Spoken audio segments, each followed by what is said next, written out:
걱정 마. 내일 바닷가 가서 죽여버릴 거니까. 남편이 웃으며 말했습니다. 물론 저한테 직접 한 말은 아니었죠. 저는 그 말을 남편 몰래 들었습니다. 신혼여행 나흘째 밤, 남편은 제가 잠든 줄 알고 누군가와 통화를 했습니다. 저는 숨을 죽이고 그 대화를 들었습니다. 내일 요트 타고 나가서 바다에 빠뜨리면 돼. 사고로 위장하면 완벽해. 그 순간 저는 깨달았습니다. 제 남편은 사업가가 아니었습니다.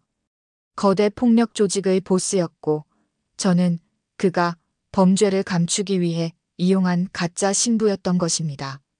하지만 남편은 몰랐습니다.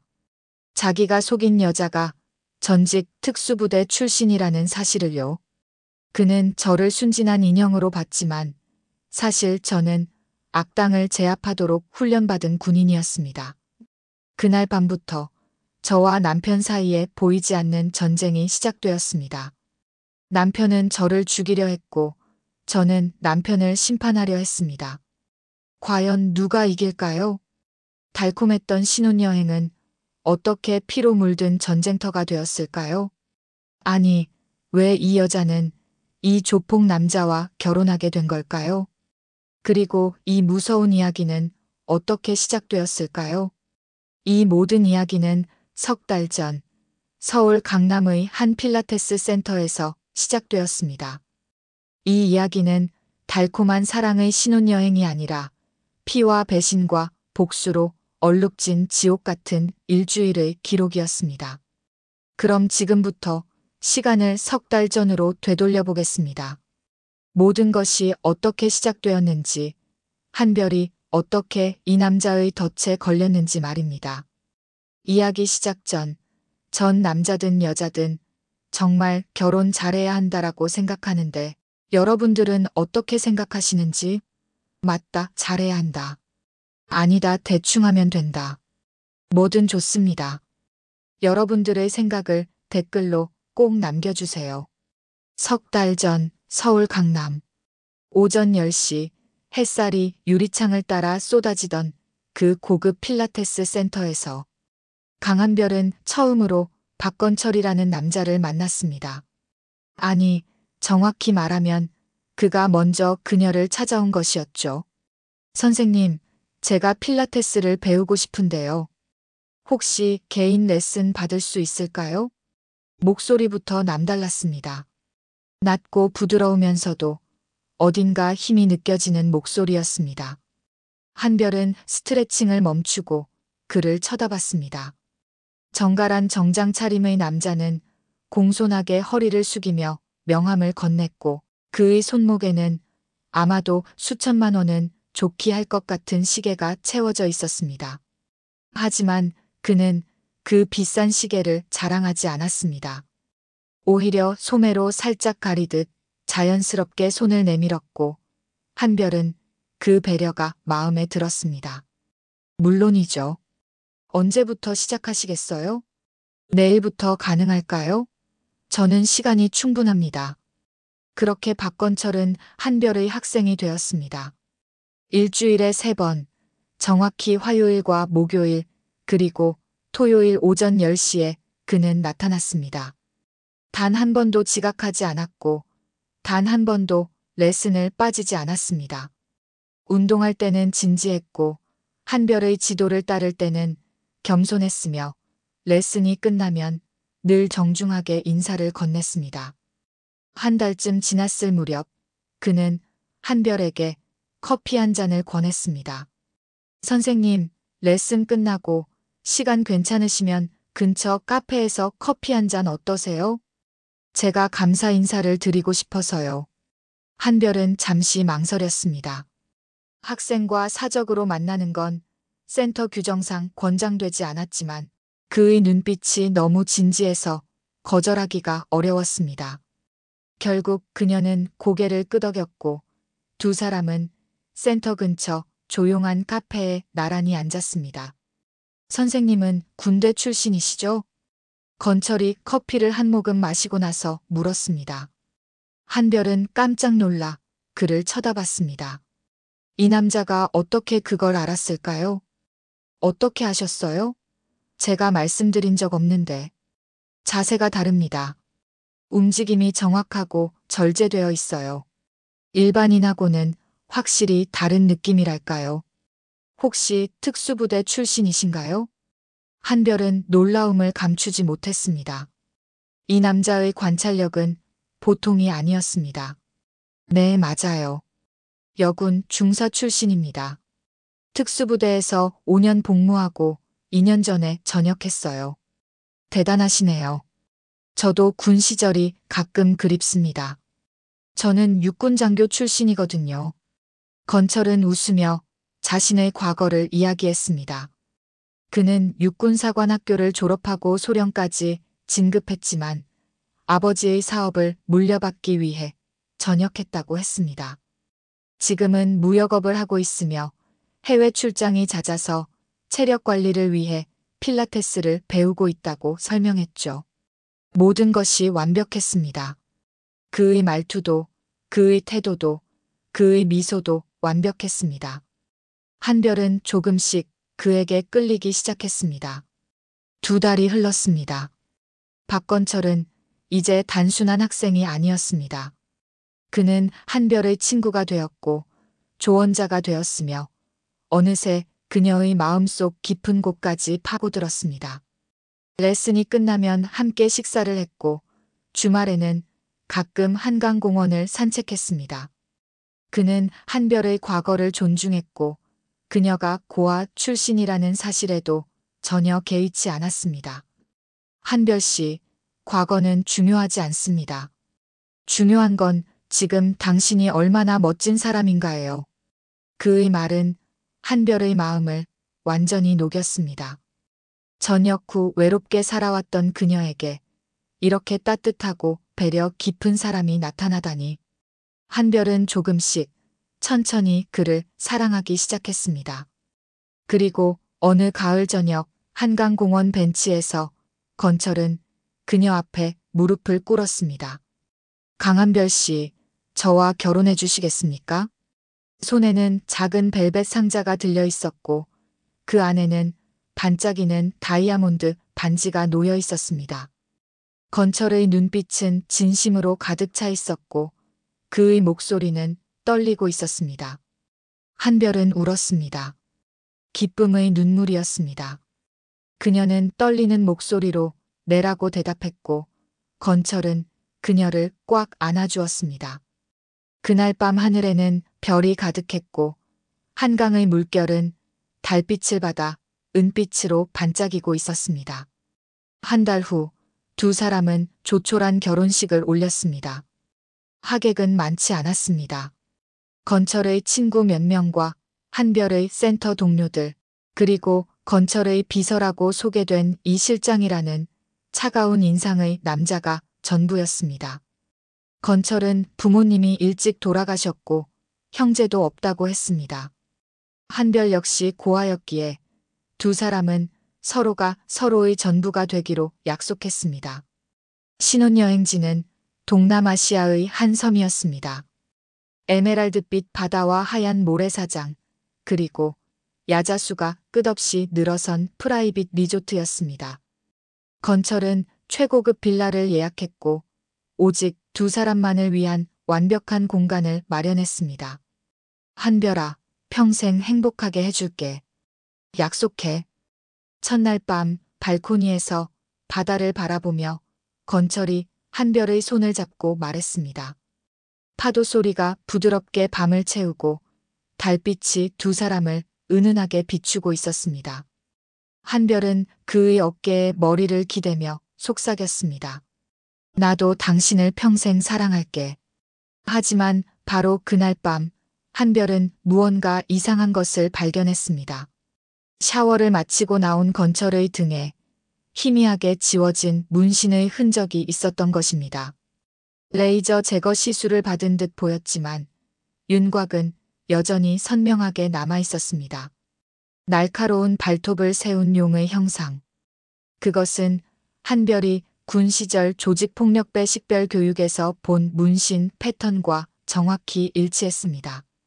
건철 씨, 등에 있는 건 뭐예요? 한별이 조심스럽게 물었습니다. 건철은 잠깐 굳었다가 곧 밝게 웃으며 대답했습니다.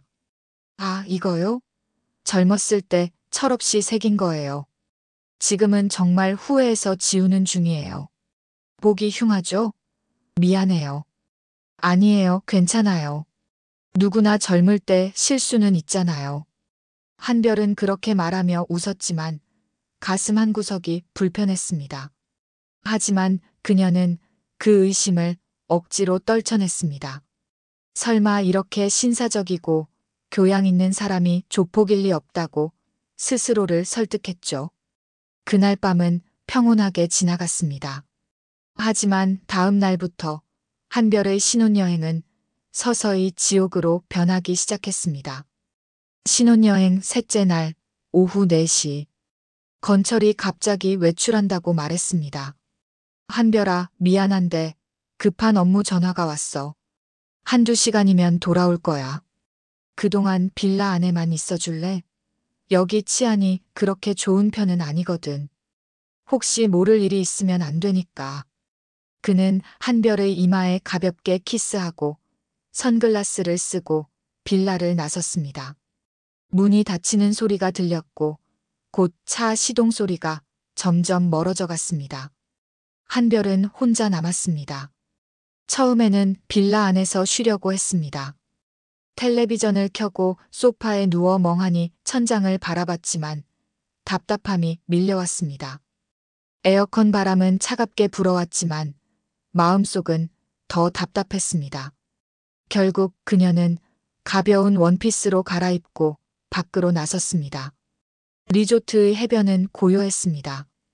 오후의 햇살이 모래를 뜨겁게 달구고 있었고 파도는 일정한 리듬으로 밀려왔다 물러갔습니다.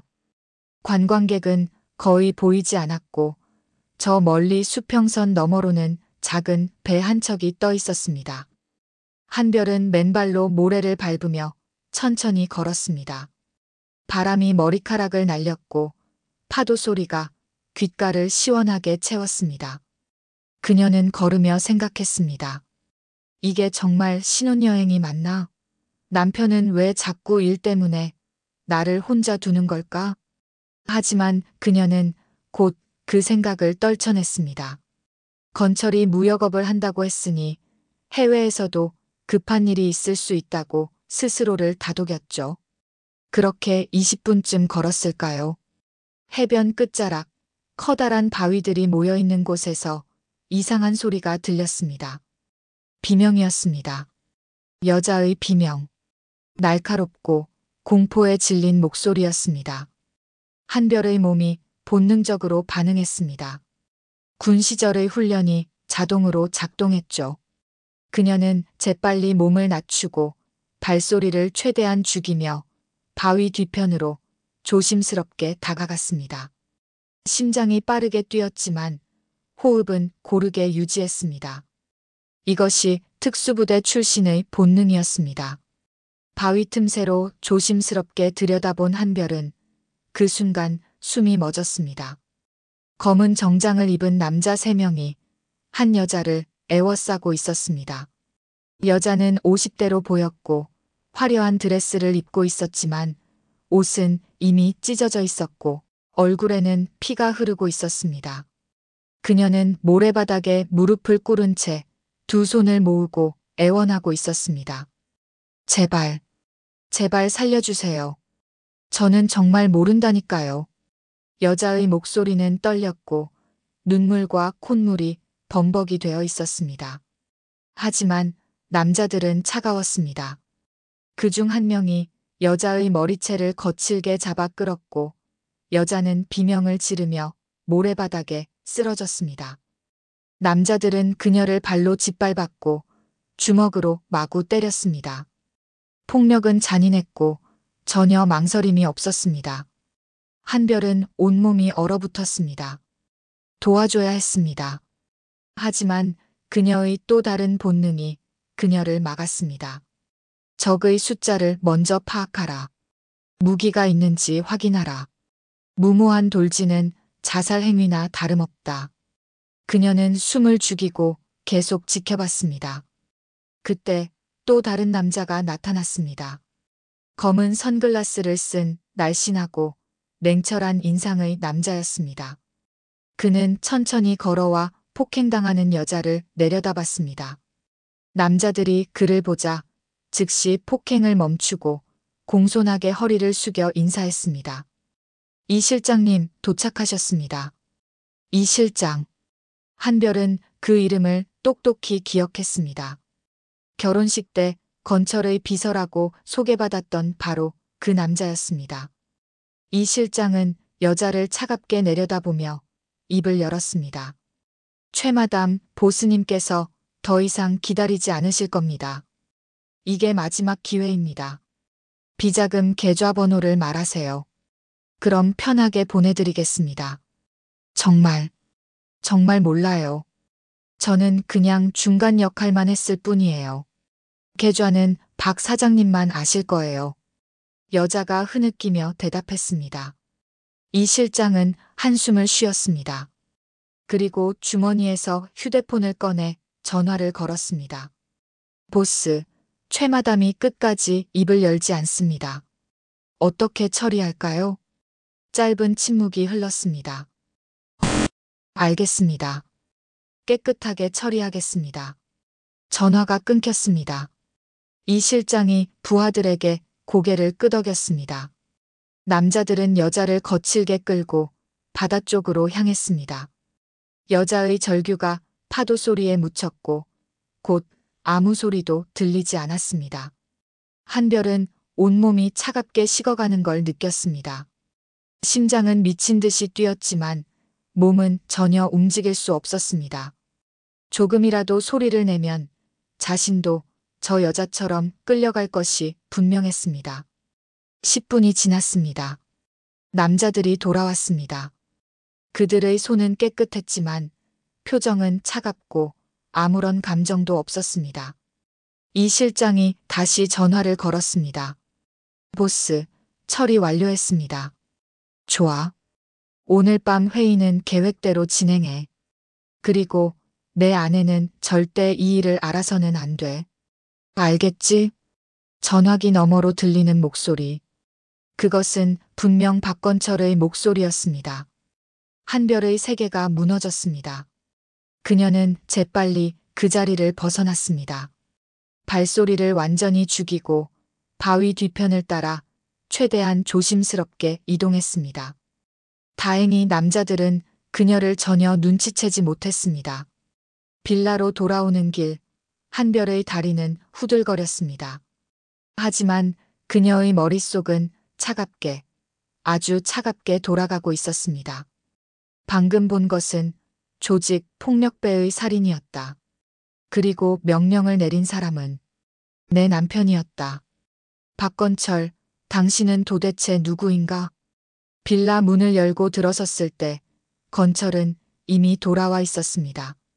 그는 소파에 앉아 노트북으로 무언가를 보고 있었고 한별의 모습을 보자 환하게 웃었습니다. 한별아, 어디 갔다 와? 얼굴이 왜 그래? 많이 걸었어? 응. 해변 좀 산책했어.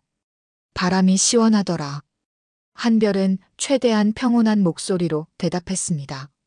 하지만 건철의 눈빛이 순간 변했습니다. 날카롭게 그리고 의심스럽게 변했습니다. 그는 천천히 일어나 한별에게 다가왔습니다. 그리고 그녀의 턱을 부드럽게 하지만 단단하게 잡았습니다. 한별아, 혹시 이상한 거 본 거 아니야? 그의 목소리는 여전히 부드러웠지만 소나귀에는 확실히 힘이 들어가 있었습니다. 무슨 말이야? 나는 그냥 해변 걸었을 뿐인데. 한별은 눈을 크게 뜨고 최대한 순진한 표정을 지으며 대답했습니다. 건철은 그녀의 눈을 몇 초간 가만히 응시했습니다. 그리고 천천히 손을 놓으며 말했습니다. 그래, 미안해. 내가 너무 예민했나 봐. 여기 리조트가 가끔 좀 이상한 사람들이 출몰해서 말이야. 혹시 수상한 사람 보면 나한테 먼저 얘기해줘. 꼭. 알았지? 응, 알았어. 한별은 고개를 끄덕였습니다. 건철은 다시 미소 지으며 그녀의 이마에 부드럽게 키스했습니다.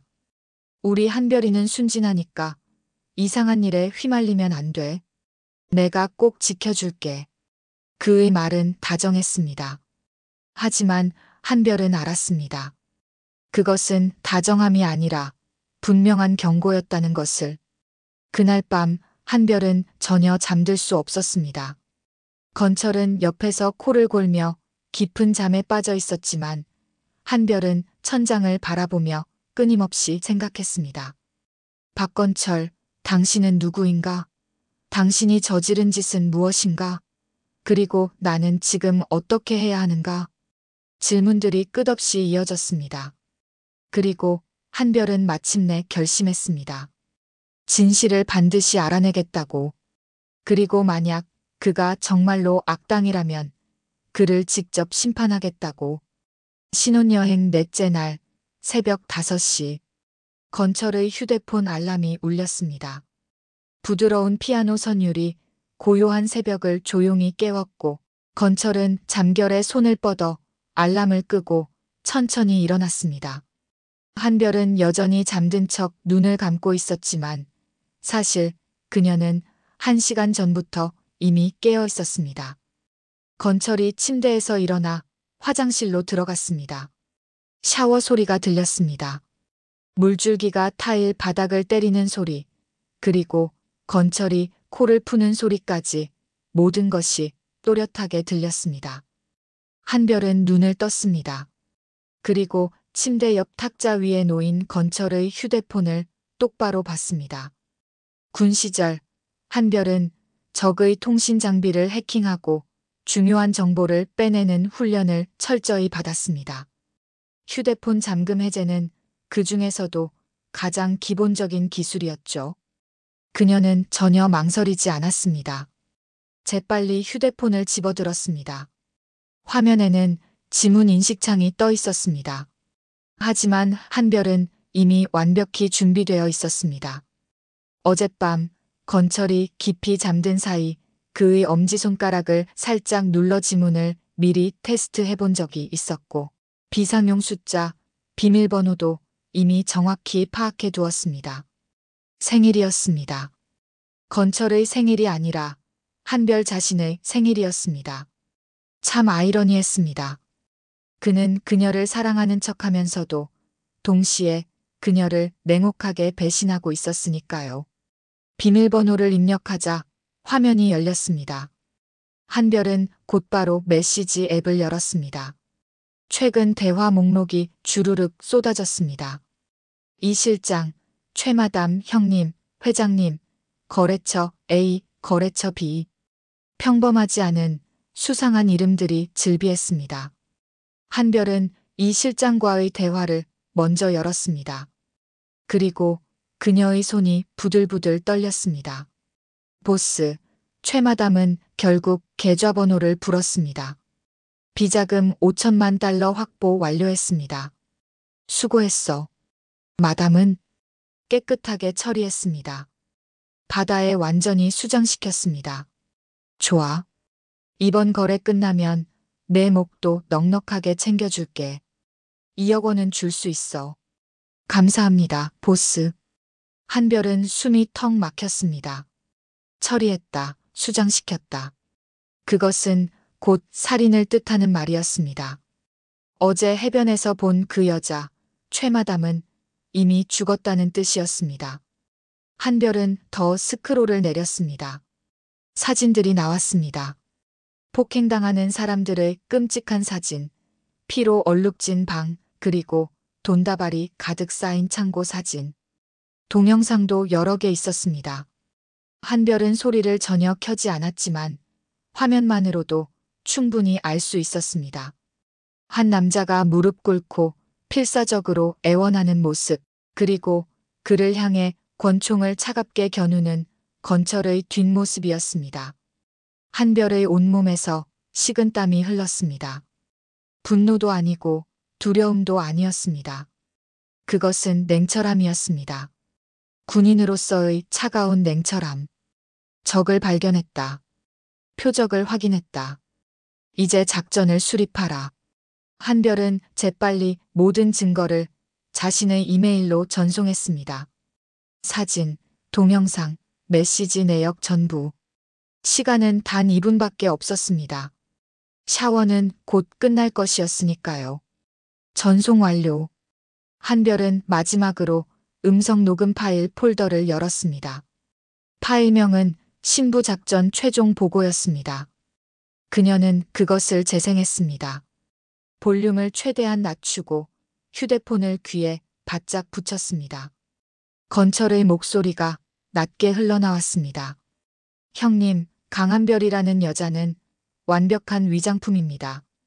전직 여군 중사 출신이라 겉으로는 아주 깨끗해 보이고 사회적으로도 전혀 문제없는 깔끔한 경력이죠. 게다가 고아 출신이라 귀찮은 가족도 없어서 뒷조사도 정말 간단했습니다. 또 다른 남자의 목소리가 들렸습니다. 그래서 결혼까지 한 거야? 네. 결혼하면 제 신분 세탁이 완벽해집니다. 거래처 놈들도 가정적인 남자로 완전히 믿을 테고 경찰도 절대 의심하지 않을 겁니다. 조직 입장에서는 최고의 방패죠. 근데 나중에는 어떻게 할 거야? 일 끝나면 적당히 처리하면 됩니다. 사고로 완벽하게 위장하면 아주 쉽죠. 신혼여행지에서 익사사고, 이런 식으로요. 남자가 크게 웃었습니다. 역시 박 사장은 머리가 정말 좋아. 그럼 이번 거래 잘 부탁해. 파일이 끝났습니다. 샤워 소리가 멎었습니다. 한별은 재빨리 휴대폰을 원래 자리에 정확히 놓고 다시 침대에 누워 눈을 감았습니다. 화장실 문이 열렸습니다. 건철이 수건으로 머리를 닦으며 나왔습니다. 그는 옷장에서 정장을 꺼내 천천히 입으며 혼잣말처럼 중얼거렸습니다. 오늘은 정말 중요한 날이야. 거래만 성공하면 우리 인생이 완전히 바뀌는 거지. 그는 넥타이를 매고 거울 앞에서 자신의 모습을 꼼꼼히 확인했습니다. 아주 만족스러운 표정이었습니다. 한별아, 오늘 저녁에는 정말 중요한 사람들을 만나야 해. 너도 반드시 같이 가야 해. 예쁘게 단정히 차려입고 기다려. 한별은 여전히 잠든 척했습니다. 건철은 그녀의 이마에 가볍게 키스하고 조용히 빌라를 나섰습니다. 문이 닫혔습니다. 한별은 눈을 떴습니다. 그리고 천천히 일어나 거울 앞에 똑바로 섰습니다. 거울 속 그녀의 얼굴은 창백했습니다. 하지만 눈빛만은 강철처럼 단단했습니다. 강한별, 너는 이제 피해자가 아니다. 너는 심판자다. 그녀는 스스로에게 단호하게 말했습니다.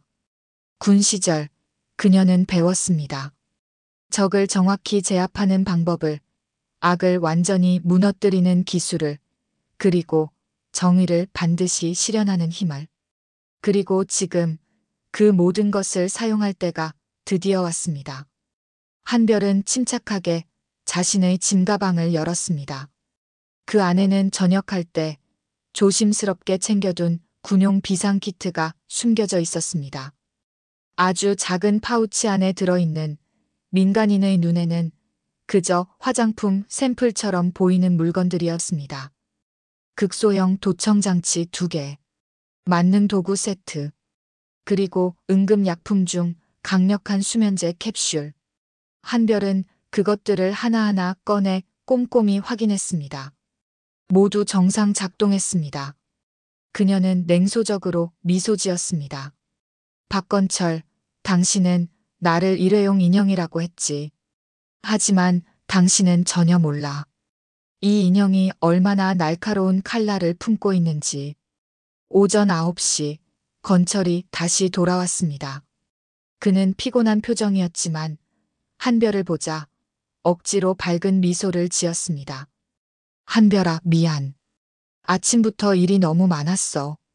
오늘 점심은 우리 함께 먹자. 그리고 저녁에 내가 말한 그 모임 꼭 준비해줘. 응, 알았어. 한별은 밝게 웃으며 대답했습니다. 그리고 그에게 천천히 다가가 목에 부드럽게 팔을 감았습니다. 건철아, 사랑해. 건철의 얼굴이 놀라움으로 물들었습니다. 한별이 먼저 사랑한다고 말한 건 이번이 처음이었으니까요. 나도 사랑해, 한별아. 그가 그녀를 꽉 안아주었습니다. 하지만 한별은 그의 품속에서 냉정하게 계산하고 있었습니다. 당신의 경계를 완전히 풀게 만들어야 해. 당신이 나를 철저히 믿게 만들어야 해. 그래야 당신의 약점을 찾을 수 있어. 신혼여행 넷째 날 저녁 8시 건철이 한별에게 검은색 이브닝 드레스를 건넸습니다. 고급스러운 실크 소재의 등이 깊게 파인 디자인, 그리고 허벅지까지 트인 섹시한 실루엣이었습니다. 한별은 그 드레스를 보며 속으로 냉소했습니다. 나를 전시품처럼 보이고 싶은 거구나. 한별아, 오늘 밤 정말 중요한 사람들을 만나야 해. 너는 그냥 내 옆에 예쁘게 앉아있기만 하면 돼.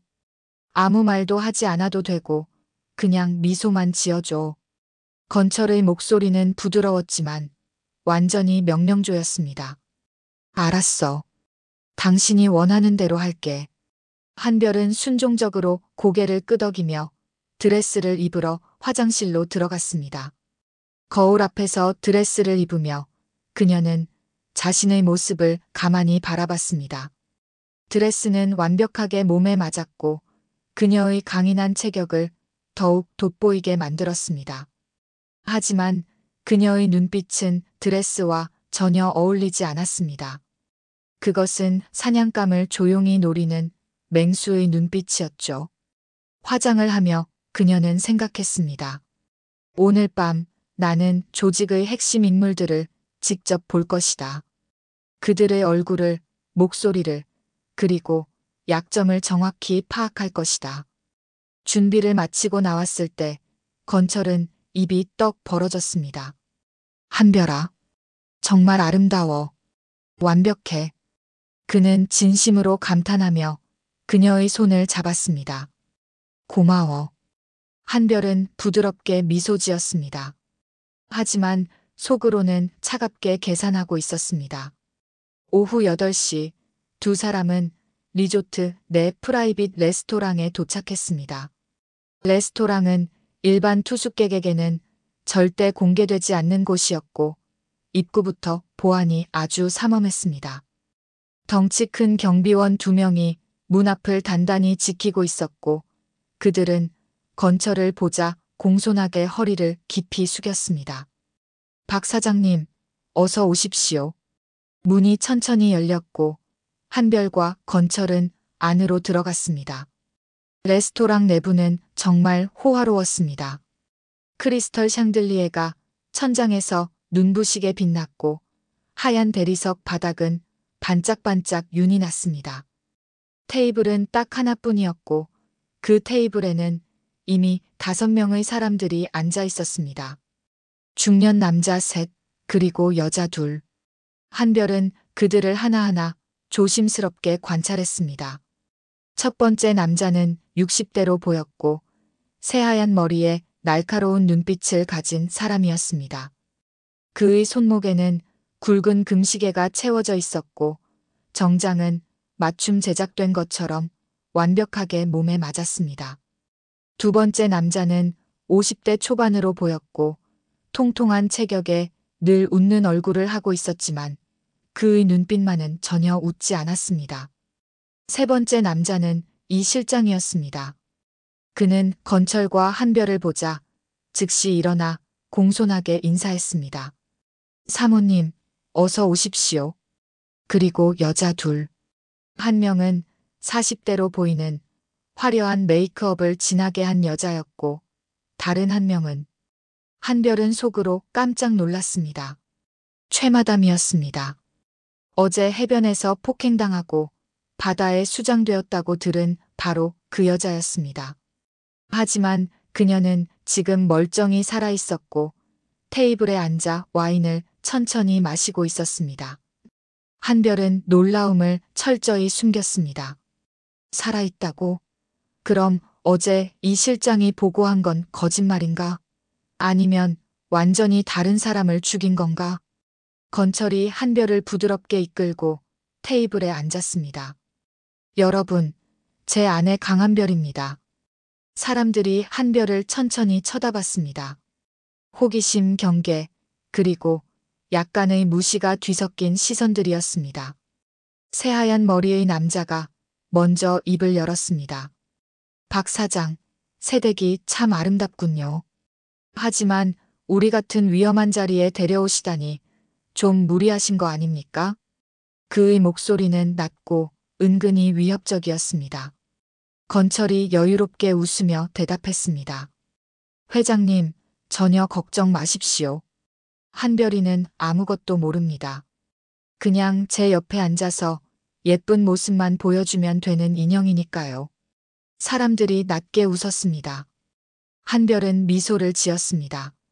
하지만 속으로는 분노가 활활 끓어올랐습니다. 인형? 좋아. 계속 그렇게 생각해. 그게 너희들의 가장 큰 실수가 될 테니까. 식사가 시작되었습니다. 고급 요리들이 차례차례 나왔습니다. 캐비아, 랍스터, 트러플 리조또, 그리고 최고급 와규 스테이크까지. 와인은 끊임없이 따라졌고 사람들은 점점 취하기 시작했습니다. 대화도 본격적으로 시작되었습니다. 이번 거래는 정말 확실한 겁니까? 박 사장. 통통한 남자가 조심스럽게 물었습니다. 물론입니다. 비자금은 이미 안전한 곳에 완벽히 확보했고 거래처도 확정되었습니다. 내일 밤 자정 컨테이너선이 도착하면 모든 게 깔끔하게 끝납니다. 건철이 자신있게 대답했습니다. 최마담, 당신은 이번에 제대로 협조하시겠죠? 새하얀 머리 남자가 최마담을 날카롭게 쳐다보며 물었습니다. 최마담은 억지로 웃으며 고개를 끄덕였습니다. 물론이죠, 회장님.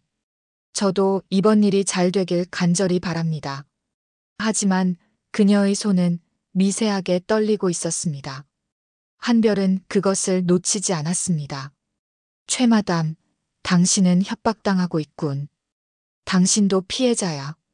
대화는 계속 이어졌습니다. 조직의 비자금 흐름, 불법 무기 거래, 마약 밀수, 그리고 경찰 매수 방법까지. 모든 것이 아주 노골적으로 오갔습니다. 그들은 한별이 바로 옆에서 듣고 있다는 사실조차 전혀 신경 쓰지 않았습니다. 한별은 아무 말도 하지 않았습니다.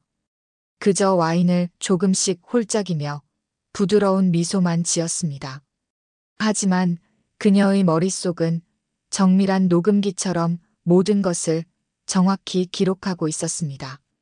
식사가 한창 진행될 무렵 최마담이 갑자기 한별을 똑바로 쳐다보며 말했습니다. 사모님, 혹시 조직 일에는 관심 없으세요? 아니면 남편이 대체 무슨 일을 하는지 궁금하지도 않으세요? 그녀의 목소리에는 도발과 동시에 어떤 간절함이 묻어나 있었습니다. 마치 빨리 도망치라고 조용히 경고하는 듯한 눈빛이었습니다. 테이블이 갑자기 조용해졌습니다. 모든 시선이 한별에게 쏠렸습니다. 건철의 얼굴이 순간 굳었습니다. 한별은 천천히 와인 잔을 내려놓고 최마담을 부드럽게 쳐다봤습니다. 그리고 조용하지만 아주 단단한 목소리로 입을 열었습니다. 마담, 저는 남편 일에 방해될 행동은 절대 하지 않습니다. 제가 여기 있다는 것 자체가 남편에게는 완벽한 방패이고 저는 제 역할을 정확히 알고 있습니다. 궁금한 건 물어보지 않고 보고 싶지 않은 건 보지 않습니다. 그게 진짜 아내의 역할 아닌가요? 순간 테이블 전체가 얼어붙었습니다. 사람들이 한별을 다시 쳐다봤습니다. 이번에는 무시가 아니라 경계와 약간의 두려움이 뒤섞인 시선이었습니다. 건철은 만족한 듯 한별의 손을 꽉 잡으며 말했습니다. 역시 우리 한별이는 정말 똑똑해. 여러분, 보셨죠? 제 아내는 완벽합니다. 사람들이 다시 웃으며 건배했습니다.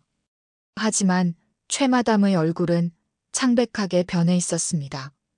그녀는 한별을 안타깝게 쳐다봤습니다. 그리고 작게 고개를 저었습니다. 한별은 그녀에게 눈짓으로 조용히 대답했습니다. 걱정 마세요. 저는 괜찮습니다.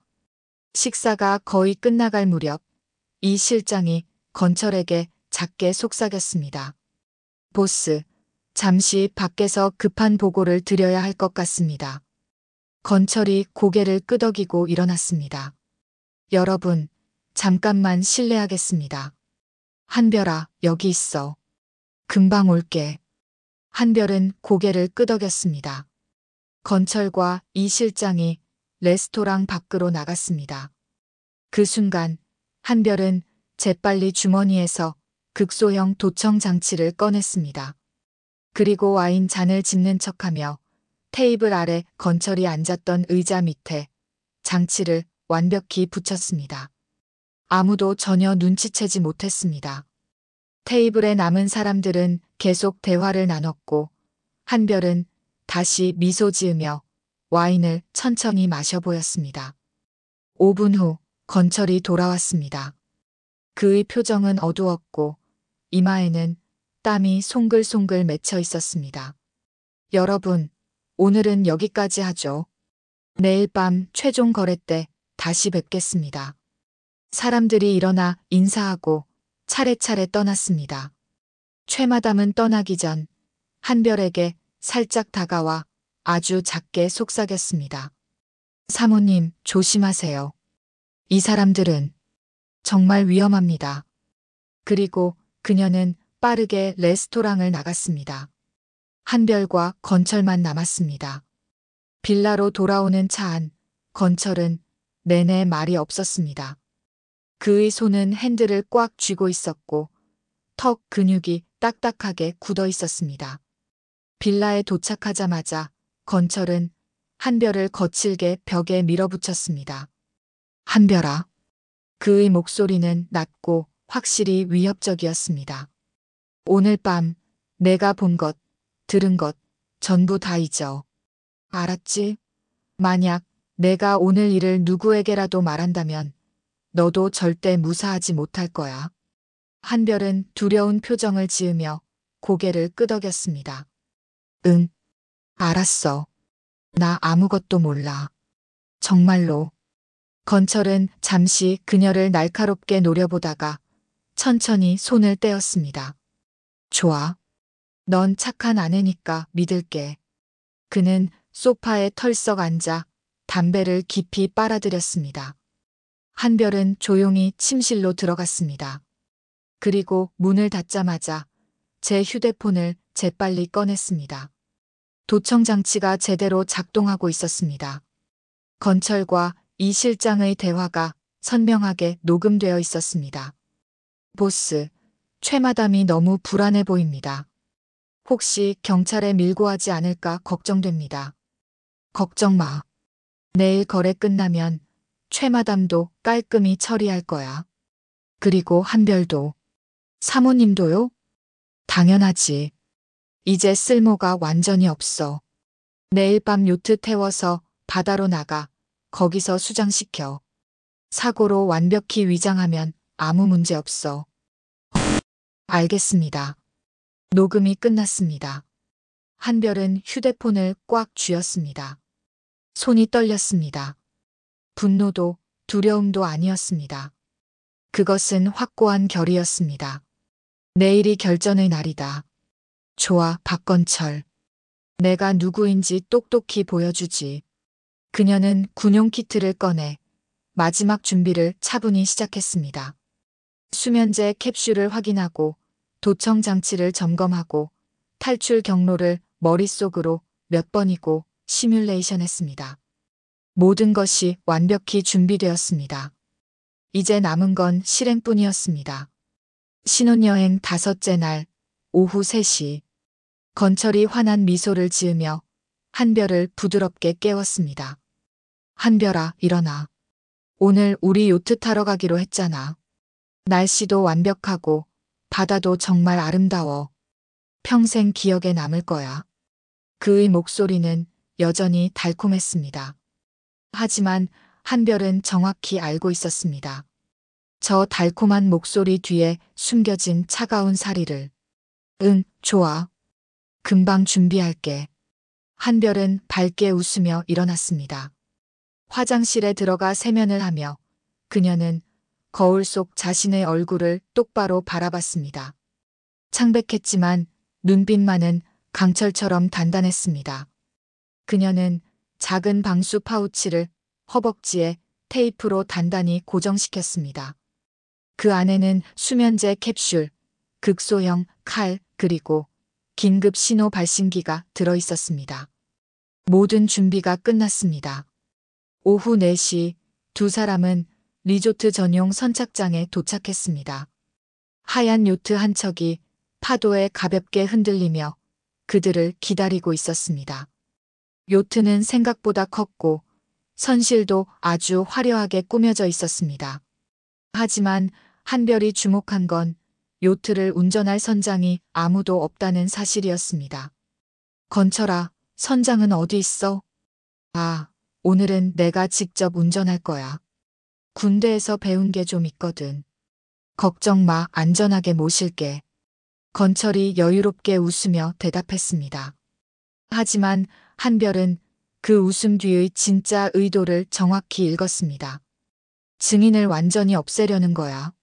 선장이 없으면 바다 한가운데서 무슨 일이 벌어져도 아무도 모르니까.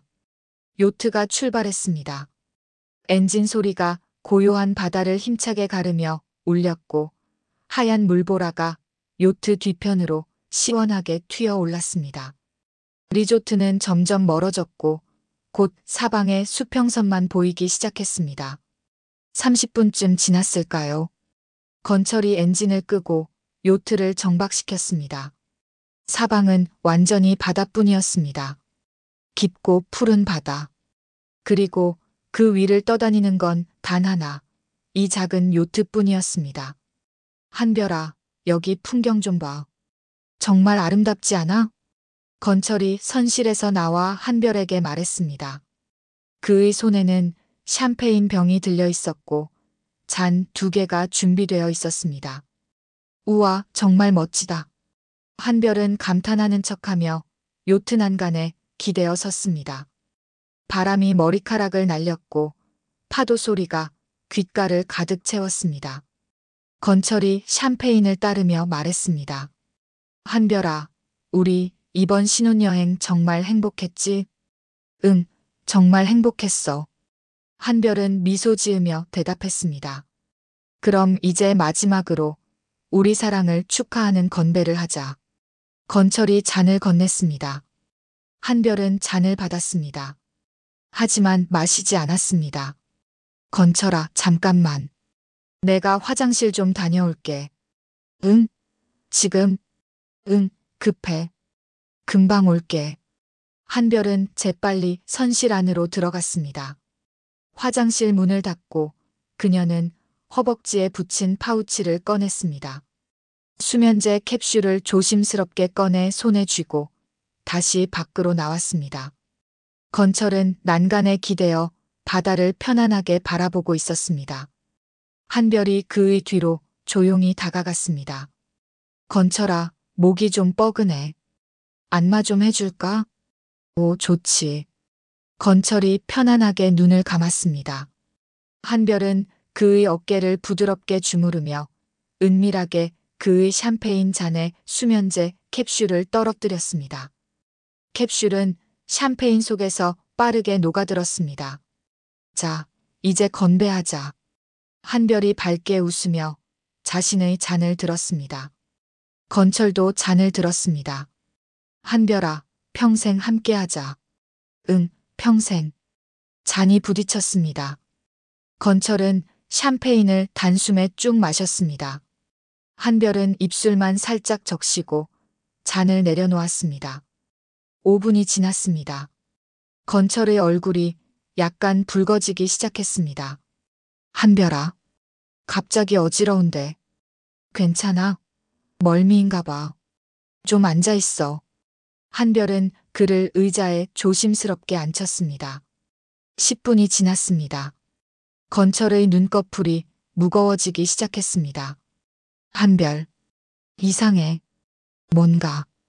그의 목소리가 점점 흐려졌습니다. 15분 후 건철은 완전히 잠들었습니다. 깊고 고요한 잠. 한별은 그의 맥박을 확인했습니다. 정상이었습니다. 단지 잠든 것뿐이었죠. 그녀는 천천히 일어났습니다. 그리고 건철의 주머니를 꼼꼼히 뒤졌습니다. 휴대폰 2개, 지갑, 그리고 작은 권총 하나. 역시 죽일 생각이었군. 한별은 권총을 바다에 힘껏 던져버렸습니다. 첨벙 소리와 함께 권총은 깊은 바닷속으로 영원히 사라졌습니다. 다음으로 그녀는 긴급 신호 발신기를 꺼내 작동시켰습니다. 빨간 불빛이 깜빡이기 시작했고 GPS 신호가 정확히 송출되었습니다. 그리고 그녀는 건철의 휴대폰으로 이 실장에게 메시지를 보냈습니다. 이 실장님께, 저는 강한별입니다. 지금 건철은 제가 제압했습니다. 당신에게 선택권을 드립니다. 계속 이 조직에 남아 함께 무너지거나 아니면 저와 함께 정의의 편에 서거나 30분 안에 답장 주십시오. 증거는 이미 경찰에 전송되었습니다. 메시지를 보내고 한별은 요트 난간에 기대어 바다를 바라봤습니다. 하늘은 점점 붉게 물들어가고 있었고 해질녘의 바람은 차갑게 불어왔습니다.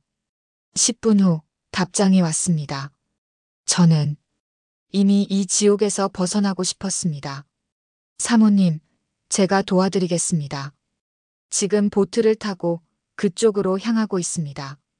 30분 후 도착하겠습니다. 한별은 휴대폰을 내려놓고 깊게 숨을 내쉬었습니다. 드디어 끝이 보이는군. 30분 후 작은 보트 한 척이 요트 옆에 도착했습니다.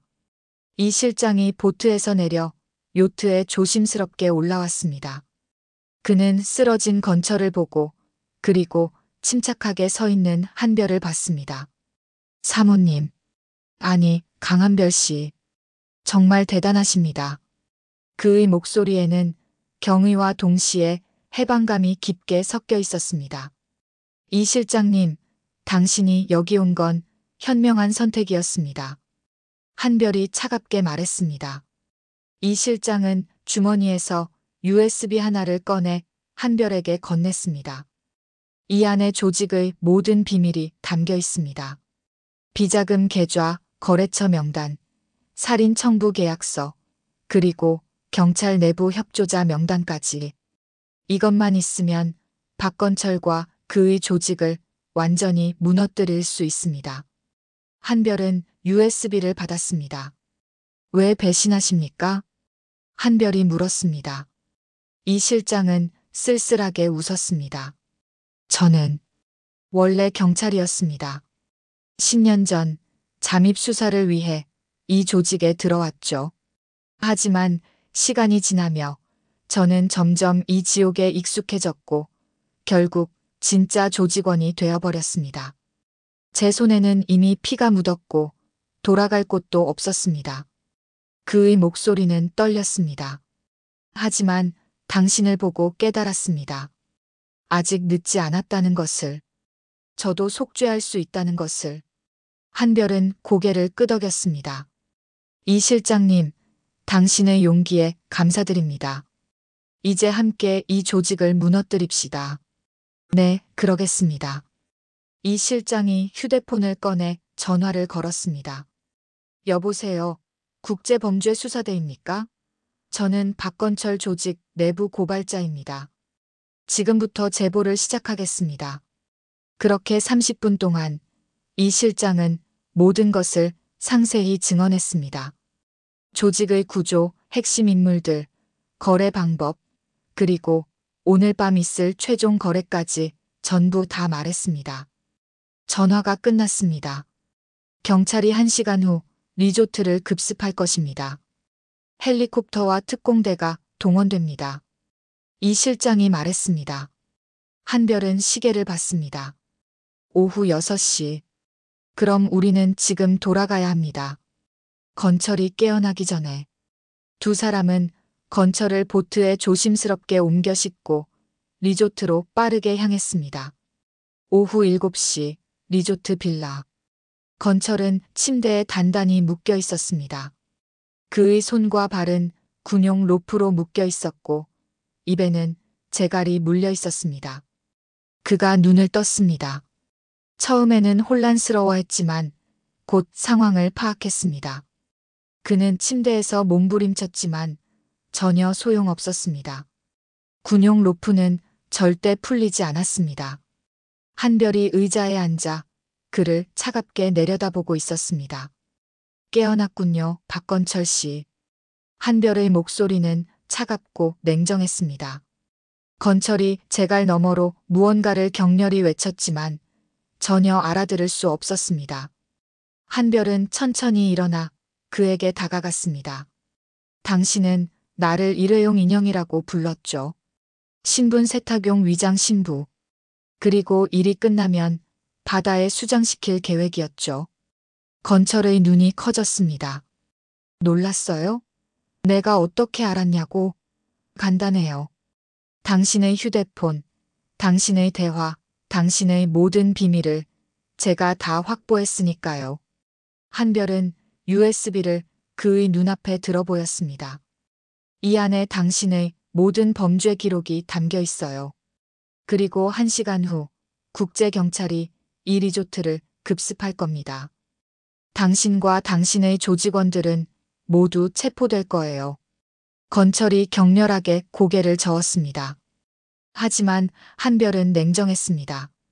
박건철, 당신은 한 가지 치명적인 실수를 했어요. 나를 순진한 여자라고 착각한 거죠.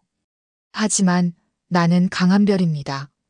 전직 특수부대 여군 중사 출신. 당신 같은 악당을 제압하고 심판하도록 훈련받은 사람이에요. 그녀는 재갈을 풀었습니다. 건철이 거칠게 숨을 내쉬며 외쳤습니다. 이 미친년. 내가 감히. 넌 죽었어. 내 조직이 절대 가만 안 둘 거야. 한별은 차갑게 웃었습니다. 당신 조직은 이미 무너지고 있어요. 이 실장이 모든 걸 고발했거든요. 건철의 얼굴이 창백해졌습니다. 이 실장이 배신을? 네. 그는 당신과 달리 아직 양심이 남아 있었어요. 그 순간 밖에서 헬리콥터 소리가 크게 들렸습니다. 그리고 곧 확성기 소리가 울렸습니다. 이곳은 국제범죄수사대입니다. 리조트 내 모든 인원은 즉시 투항하십시오. 저항할 경우 무력을 사용할 것입니다. 건철의 얼굴이 절망으로 물들었습니다.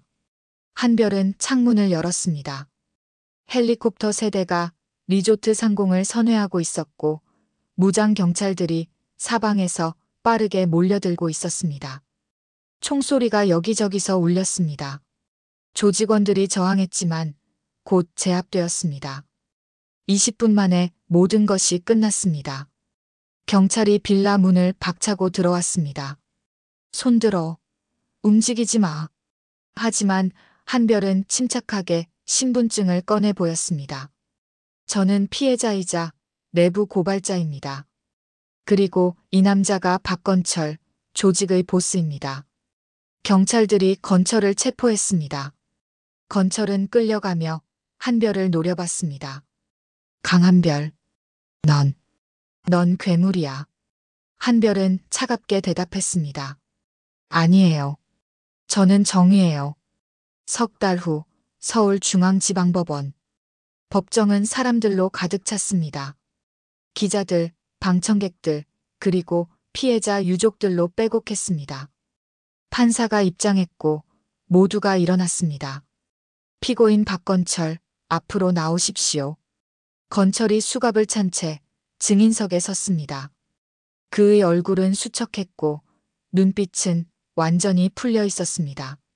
석 달간의 구속 생활이 그를 완전히 망가뜨린 것이었습니다. 검사가 일어나 기소 내용을 낭독했습니다. 피고인 박건철은 2015년부터 2025년까지 10년간 조직폭력배를 운영하며 총 127건의 범죄를 저질렀습니다. 살인 17건, 살인 교사 23건, 폭행 및 상해 41건, 공갈 및 협박 32건, 불법 무기 거래 8건, 마약 밀수 6건입니다. 법정이 술렁였습니다. 검사가 계속했습니다. 특히 피고인은 신분 세탁을 위해 피해자 강한별 씨와 위장 결혼을 하였고 신혼여행 중 그녀를 살해하려 했습니다.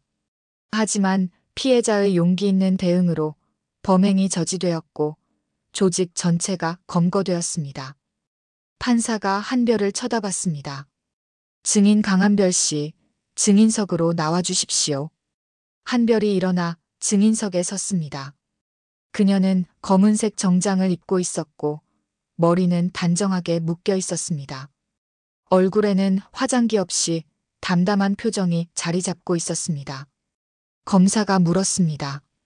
증인께서는 피고인과 결혼하기 전 그가 조직폭력배 보스라는 사실을 알고 계셨습니까? 아니요. 전혀 몰랐습니다. 그럼 언제 알게 되셨습니까? 신혼여행 셋째 날 해변에서 피고인의 조직원들이 한 여성을 폭행하는 장면을 목격했습니다. 그리고 넷째 날 피고인의 휴대폰을 확인하고 모든 진실을 알게 되었습니다. 그때 왜 바로 경찰에 신고하지 않으셨습니까? 한별은 잠시 침묵했습니다. 그리고 천천히 입을 열었습니다. 두려웠습니다. 피고인의 조직은 경찰 내부에도 협조자가 있었고 제가 신고하면 오히려 제가 위험해질 수 있었습니다. 그래서 저는 증거를 완벽히 확보하고 내부 고발자를 확보한 뒤 국제경찰에 직접 연락했습니다. 증인께서는 전직 특수부대 출신이시죠? 네, 여군 중사로 5년간 복무했습니다. 그 경험이 이번 사건 해결에 도움이 되었습니까? 네. 군 시절 배운 생존 기술, 정보 수집 기술, 그리고 위기 대응 능력이 모두 도움이 되었습니다. 검사가 고개를 끄덕이며 자리에 앉았습니다. 이번에는 변호인이 일어났습니다. 증인께 묻겠습니다. 증인께서는 피고인을 함정에 빠뜨리기 위해 의도적으로 접근한 것 아닙니까? 한별은 단호하게 대답했습니다. 아닙니다. 피고인이 먼저 저에게 접근했고 저를 속여 결혼했습니다. 저는 피해자입니다. 하지만 증인께서는 군 출신으로서 위험을 감지할 수 있었을 텐데 왜 결혼까지 하셨습니까? 사랑했기 때문입니다. 한별의 목소리가 떨렸습니다. 저는 정말로 그를 사랑했습니다. 그가 보여준 모습이 전부 거짓인 줄 몰랐습니다. 저도 속은 겁니다. 변호인은 더 이상 묻지 않았습니다. 판사가 말했습니다. 증인은 자리로 돌아가십시오. 한별이 증인석에서 내려왔습니다. 그리고 방청석으로 걸어가며 건철과 눈이 마주쳤습니다. 건철은 그녀를 노려봤습니다. 증오와 후회가 뒤섞인 눈빛이었습니다. 하지만 한별은 그를 담담하게 쳐다볼 뿐이었습니다. 재판은 계속되었습니다. 이 실장도 증인으로 나왔고 그는 조직의 모든 범죄를 낱낱이 증언했습니다. 최마담의 유족도 나왔고 눈물로 피해 사실을 호소했습니다. 그리고 마지막으로 판사가 판결문을 낭독했습니다. 피고인 박건철은 반인륜적 범죄를 조직적이고 지속적으로 저질렀으며 반성의 기미가 전혀 보이지 않습니다. 따라서 본 법원은 피고인에게 무기징역을 선고합니다. 망치 소리가 크게 울렸습니다. 건철이 무너졌습니다. 안 돼. 안 돼. 그는 끌려가며 절규했지만 아무도 그의 말을 듣지 않았습니다. 법정 밖 한별은 기자들에게 둘러싸였습니다. 강한별 씨, 지금 기분이 어떠십니까? 피고인에게 하고 싶은 말이 있습니까? 앞으로 계획은 무엇입니까? 한별은 잠시 침묵했습니다. 그리고 차분하게 입을 열었습니다. 저는 오늘 정의가 승리했다고 생각합니다. 하지만 이것이 끝이 아닙니다. 여전히 많은 피해자들이 고통받고 있고 많은 악당들이 처벌받지 않고 있습니다. 저는 앞으로도 제가 할 수 있는 일을 계속할 것입니다. 구체적으로 어떤 일을 하실 건가요? 피해자 지원 단체를 만들 생각입니다. 그리고 여성 안전 교육 프로그램도 운영할 예정입니다. 저처럼 위험에 처한 사람들이 스스로를 지킬 수 있도록 돕고 싶습니다. 기자들이 박수를 쳤습니다. 한별은 고개를 숙여 인사하고 법원을 조용히 빠져나왔습니다. 1년 후 서울 강남. 한별은 다시 필라테스 센터로 돌아왔습니다. 하지만 이번에는 단순한 강사가 아니었습니다. 그녀는 센터의 공동대표가 되었고 여성 호신술 및 안전교육 프로그램을 새롭게 시작했습니다. 오전 10시 센터 문이 열렸습니다. 10명의 여성들이 들어왔습니다. 나이도 직업도 다양했지만 그들의 눈빛은 모두 같았습니다. 배우고 싶다는 열망, 그리고 스스로를 지키고 싶다는 결의였습니다. 안녕하세요, 여러분. 저는 강한별입니다. 한별이 밝게 웃으며 인사했습니다. 오늘부터 12주간 여러분께 기본적인 호신술과 위기 상황 대처법을 가르쳐 드리겠습니다.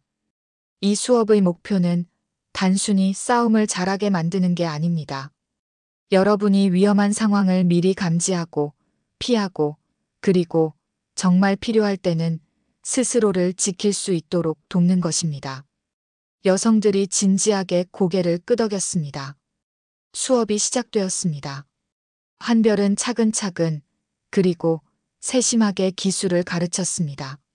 손목 빠지는 법, 급소 공격법, 그리고 가장 중요한 것, 위험한 사람을 미리 알아보는 법까지 빠짐없이 가르쳤습니다. 여러분, 꼭 기억하세요. 진짜 위험한 사람은 처음부터 위험해 보이지 않습니다. 오히려 친절하고 매력적이고 신뢰감을 줍니다. 하지만 작은 신호들이 있어요. 지나친 집착, 경계를 넘는 질문, 고립시키려는 시도. 이런 신호들을 절대 놓치지 마세요. 여성들이 진지하게 메모했습니다. 수업이 끝나고 한 여성이 한별에게 다가왔습니다. 선생님, 감사합니다. 저도 선생님처럼 강해지고 싶어요. 한별은 그녀의 손을 따뜻하게 잡으며 말했습니다. 당신은 이미 강해요. 여기 온 것 자체가 큰 용기거든요. 계속 배우고 계속 성장하세요. 그러면 당신도 누군가를 도울 수 있는 사람이 될 거예요. 여성이 눈물을 글썽이며 고개를 끄덕였습니다. 그날 저녁 한별은 한강공원 벤치에 앉아 있었습니다. 바로 1년 전 건철이 청혼했던 그 벤치였습니다. 하지만 이제 그 기억은 전혀 아프지 않았습니다. 오히려 소중한 교훈이었습니다. 한별은 하늘을 올려다봤습니다. 별들이 반짝이고 있었습니다. 그녀는 미소 지었습니다. 엄마, 아빠, 하늘에서 보고 계시죠? 제가 잘 살고 있어요. 저는 이제 정말 괜찮아요.